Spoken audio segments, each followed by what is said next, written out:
Baahubali, KGF, Pushpa లాంటి సినిమాలన్నీ రికార్డులు తిరగరాసినా వాటి సీక్వెల్స్ థియేటర్స్లోకి రావడానికి మాత్రం ఏళ్లకేళ్లు పట్టింది. కల్కి, దేవర, సలార్ లాంటి భారీ చిత్రాల సెకండ్ పార్ట్స్ ఎప్పుడొస్తాయో తెలియక ఆడియన్స్ కన్ఫ్యూజన్లో ఉన్నారు.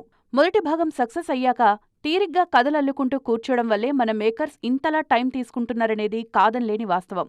గతంలో ఎన్టీఆర్ బయోపిక్ తీస్తున్నప్పుడు కథానాయకుడు, మహానాయకుడు సినిమాలను కేవలం నెల రోజుల గ్యాప్లో రిలీజ్ చేశారు క్రిష్. అది బాక్సాఫీస్ దగ్గర పెద్దగా వర్కౌట్ అవ్వలేదు.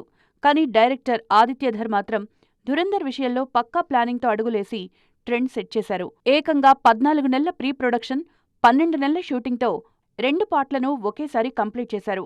డిసెంబర్ 5వ తేదీన విడుదలైన ధురంధర్ పార్ట్ 1 ఊహించని రేంజ్లో 1400 కోట్ల వసూళ్లను రాబట్టింది. ఏమాత్రం లేట్ చేయకుండా వేడి తగ్గకముందే మార్చి 19న ధురంధర్ 2 సినిమాను కూడా థియేటర్స్లోకి దించేశారు.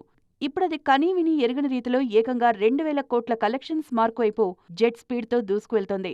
1000 కోట్లయితే వారంలోపే వచ్చేలా ఉన్నాయిప్పుడు. పార్ట్ 1 హిట్ అయ్యాక హడావిడిగా కథలు రాసుకోకుండా ముందే 2 పార్ట్స్ ఎలా ప్లాన్ చేసుకోవాలో ఆదిత్యధర్ చూపించారు.